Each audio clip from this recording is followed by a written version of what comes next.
Real pleasure to be here. Thank you.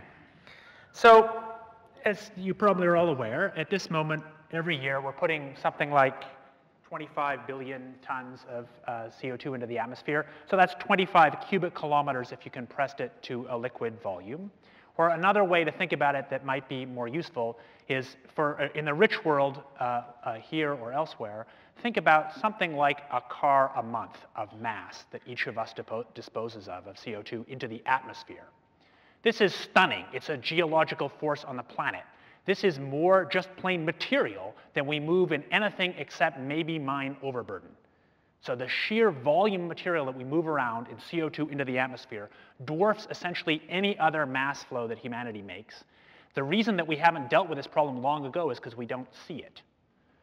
But the problem is just mind-bogglingly big in that sense. Another way to think about just how big it is to compare it to the scale of nature's flux of carbon from deep underground to the atmosphere. One way to think about it is that the natural world is transferring carbon by volcanoes and outgassing in various places, transferring carbon from the lithosphere to the atmosphere. And it's doing that at a rate about 30 times smaller, and maybe more than 30 times smaller, than the rate at which we're now perturbing the system. So we often think of humans as some sort of perturbation to natural systems. We're not a perturbation to this system. We have completely overwhelmed it. We're doing this into a very thin atmosphere. This is the atmosphere seen from space. It's a very narrow, thin layer. And that's the layer into which we're putting these 30 cubic kilometers. That was if it's liquid volume, 1,000 times bigger if it's gaseous volume, with the consequences that we have all heard about. And I think one really simple way to visualize those consequences is that if we keep doing what we are doing, we will have the amount of carbon in the atmosphere similar to what it was last about 55 million years ago when there were alligators in the high Arctic. That transition took tens of millions of years to get out of as we cooled down to the current state. We are talking about warming it up again, putting that much carbon in on a time scale of my children's lifetime. That's the path we're on right now. So we could stop. Forget about geoengineering. This is a choice we're making. And now that most people know about this, it's a conscious choice. So let's just talk about how we could stop to just illustrate that this is doable. I'm going to talk about electricity because if you made me climate czar, that's where I'd start. And I think that's where most sensible people would start. And the reason is it's 40% of global emissions. They're the easiest emissions to manage because you can mix and match solutions, which is not so true for transportation. And they're probably one of the cheapest places to squeeze emissions. So with strong, cost-effective policy, we could realistically decarbonize most of the world's electricity production on a timescale of, say, a couple decades. And I would say the technologies that you'd start with seriously, these are things that you could actually start building right now at costs that are less than a factor of 2 above the way we now make electricity. And that's the cost when it leaves the power plant. The additional cost to you, because you've got to add on a bunch of other costs as a consumer, the additional cost is considerably less proportionally. So I think the serious things are wind power, nuclear power, coal with CO2 capture and storage, or central station thermal. There are a bunch of other things, but those are the things you could really do at scale now. Would it cost a lot? We were just talking before about the fact that it costs billions. Well, billions doesn't mean very much because lots of things cost billions. I think one way to think about it is this costs about as much as the cost of all other environmental controls in rich economies, which is a couple % of GDP. That's not the cost versus benefit. I think we get enormous benefit from the environmental controls we have, but that gives you a sense of what the costs are. It's a bit bigger than current military spending, less than Cold War military spending. It is much less than the cost of healthcare. There is simply no rational doubt that if we wanted to, we could do this and have an economy that looked much the same as it did. That's if we want to do it in a serious way. If we had to do that, have to get beyond this kind of goofy, phony war that we're in right now, where we are installing gigawatts of solar power in Germany and calling that success, while we're still building uncontrolled coal-fired power plants in Europe, arguably the place in the world that's most serious about climate change. That fact alone is the single fact that most clearly illustrates that humanity is just not dealing with this problem. They're just talking about it. I am not saying we should do geoengineering because we can't deal with emissions. We can deal with emissions. But dealing with it would require a really ruthless focus on cutting CO2 cheaply and effectively in ways very different from what we're doing now. So let's say we do that. Are we out of the woods? The answer is no. And there are two principal reasons why climate change is dangerous, if you like. And one of those has to do with the uncertainty of how much climate change we're going to get for a given amount of carbon in the atmosphere. And the other has to do with extraordinary inertia in the system. And these are really the key of what makes the climate problem dangerous. So let's talk about uncertainty first. The simplest way to think about it is this nice little wheel you see on the left that MIT climate change group has developed that they think of as a roulette wheel. And it's important to say that we might get lucky. We might put billions of tons of CO2 in the atmosphere and see climate changes of order a degree centigrade globally. And for some of us, that would almost certainly be a benefit, and it certainly wouldn't be a terrifically terrible thing. That's not a very likely outcome, but it's possible. We might get unlucky and see really spectacular climate changes, spectacular on a geophysical sense, as big as the glacial, interglacial transitions, things that would commit us to raising sea level by tens of meters over the next few hundred years. More likely, we'll come out in the middle, but we don't know which it's going to be, and we're not going to know until after we've made the decision to put the CO2 in the air.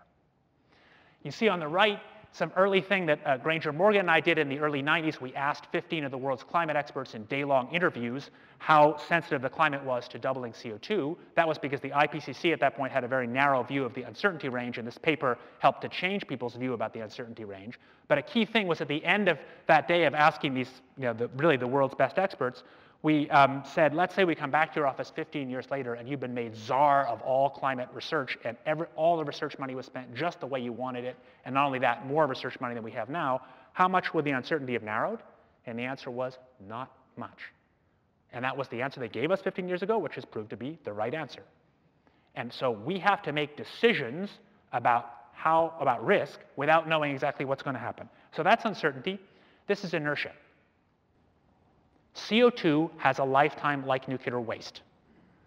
It is completely unlike pollutants like, say, sulfur, where the generation that spends the money to cut emissions sees their air get cleaner.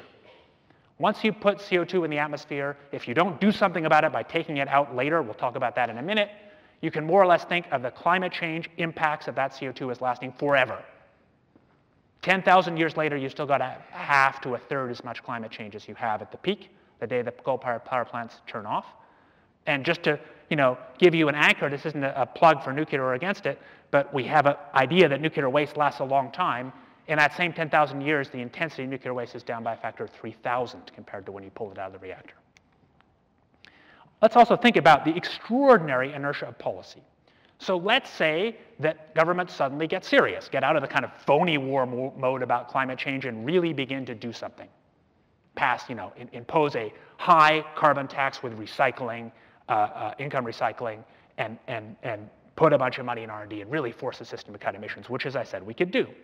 So after a while, you start to build some low emissions infrastructure, because we're not going to solve this problem, especially not with 1 billion people who don't have electricity. We're not going to solve this problem by cutting use of energy. We're going to solve this problem by changing the way we make energy so that we don't put CO2 in the air. That requires building a lot of expensive infrastructure, whether it's wind power or solar power or what have you.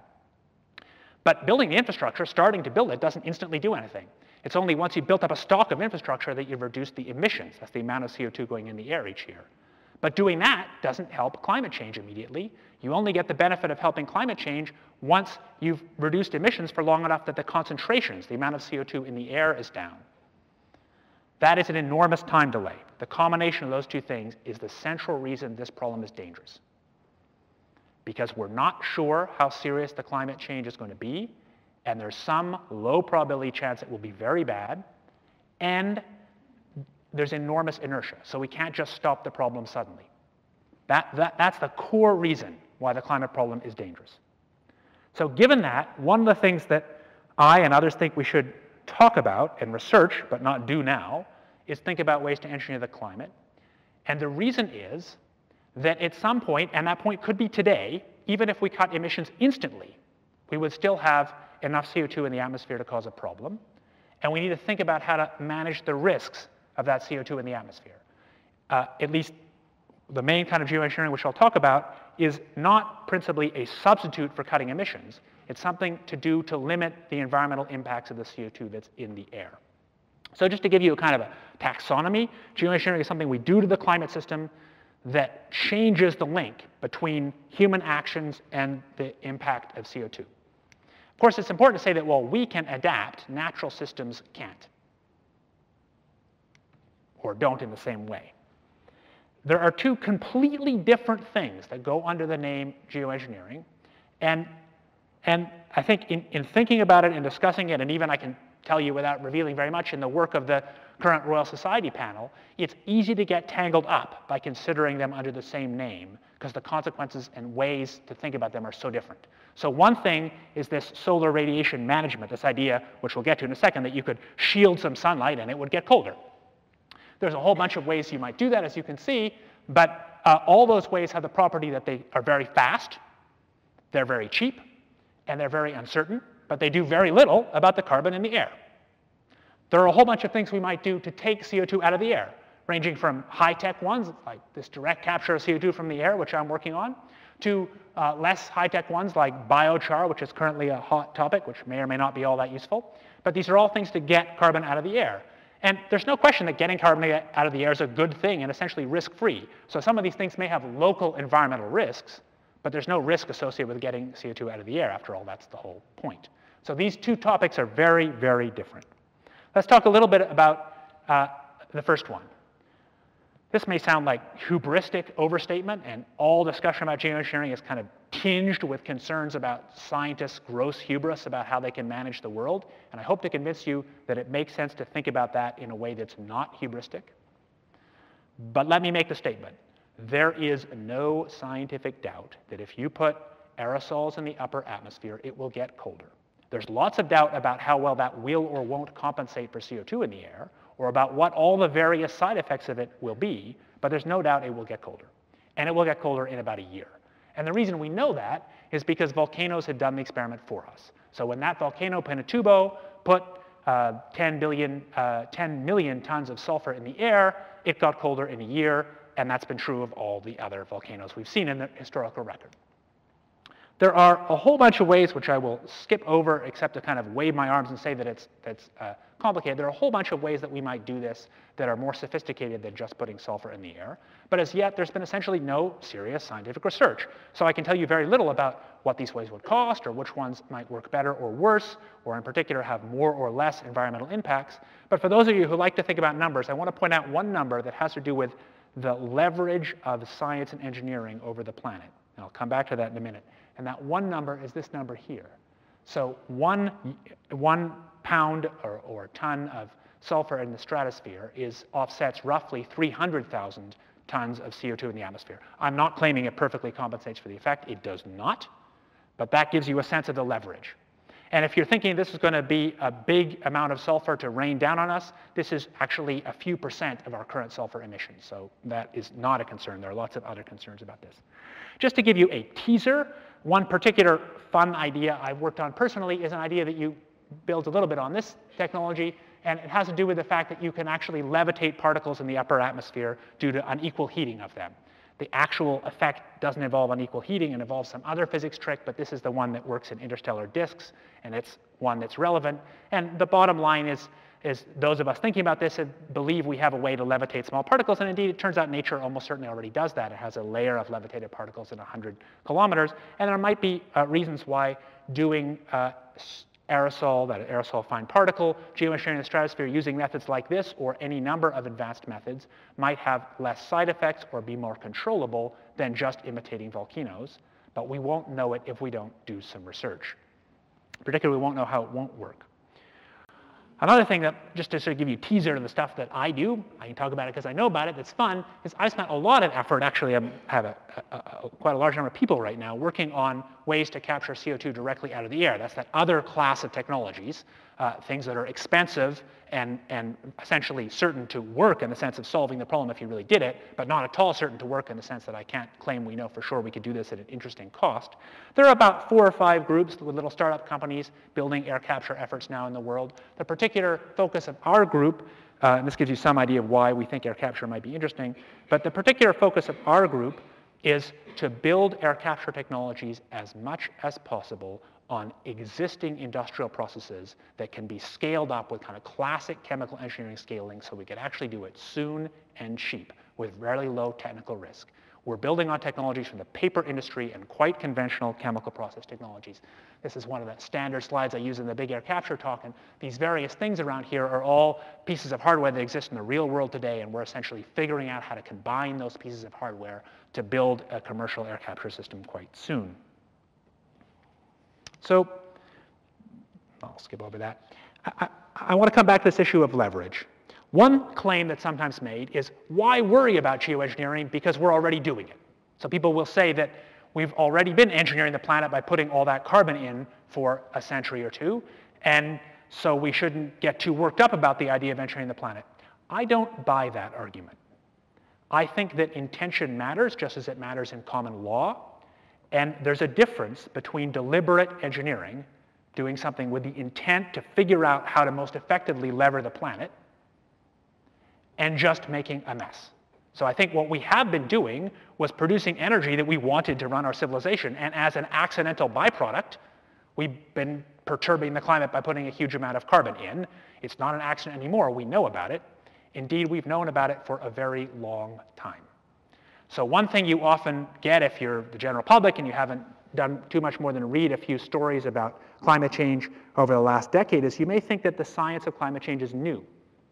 You may think, there may be climate skeptics in the room, there's certainly lots of climate skeptics around, you may think that this is something environmental scientists just happened to cook up in the last 10 years to try and convince us that industrial capitalism is a bad thing.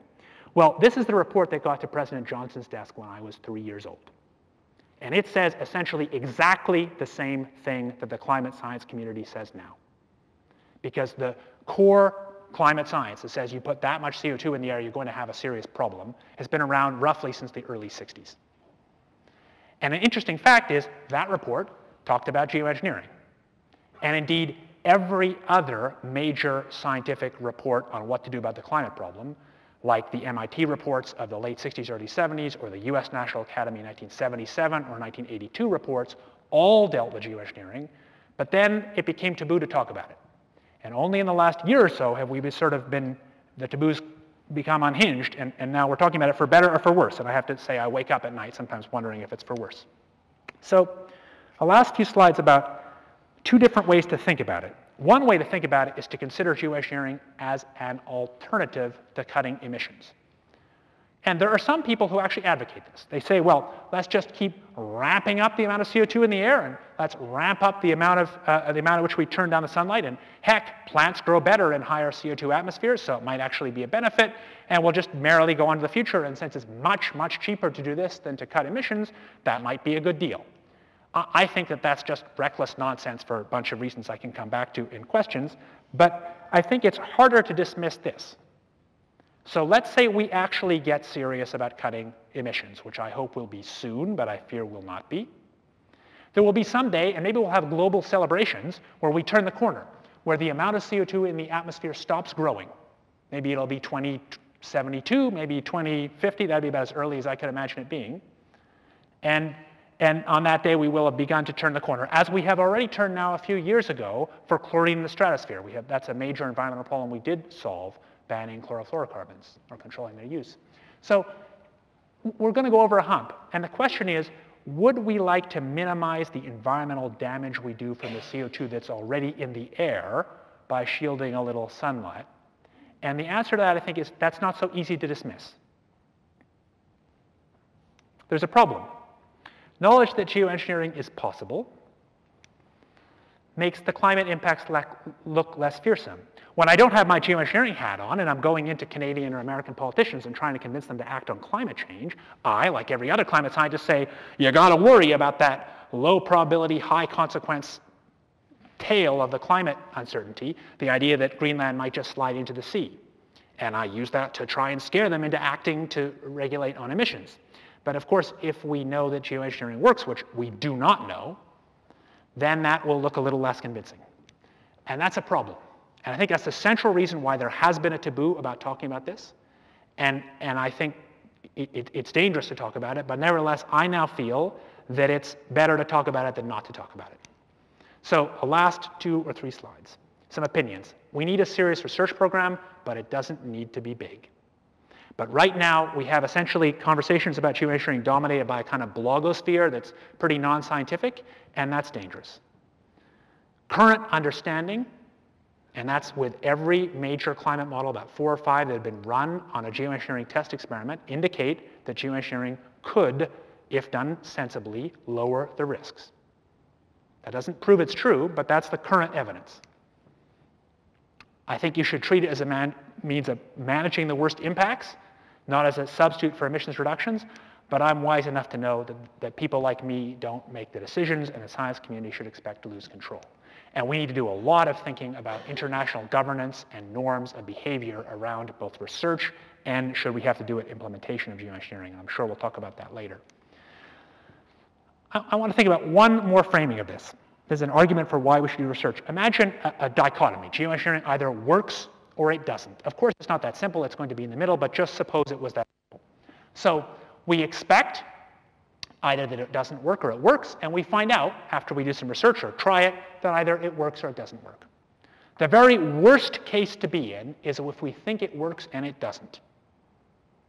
And I think that's one of the reasons, the fundamental reasons I think we should talk about it and do research now, is I feel we could slide into that in a way that's dangerous.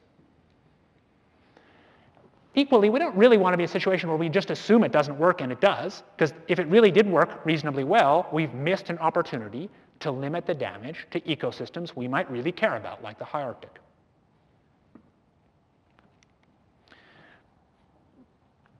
In closing, I just want to emphasize again how extraordinarily slow progress has been on this. The scientific understanding, both of the possibility of these kind of engineering solutions and of the underlying climate science, is very, very old. And yet, despite that fact, we're now sitting here in 2009 and are doing essentially nothing to cut emissions. I know a lot of you feel like you're maybe doing stuff personally, or your government may be talking a lot about cutting emissions, but I think the following is true.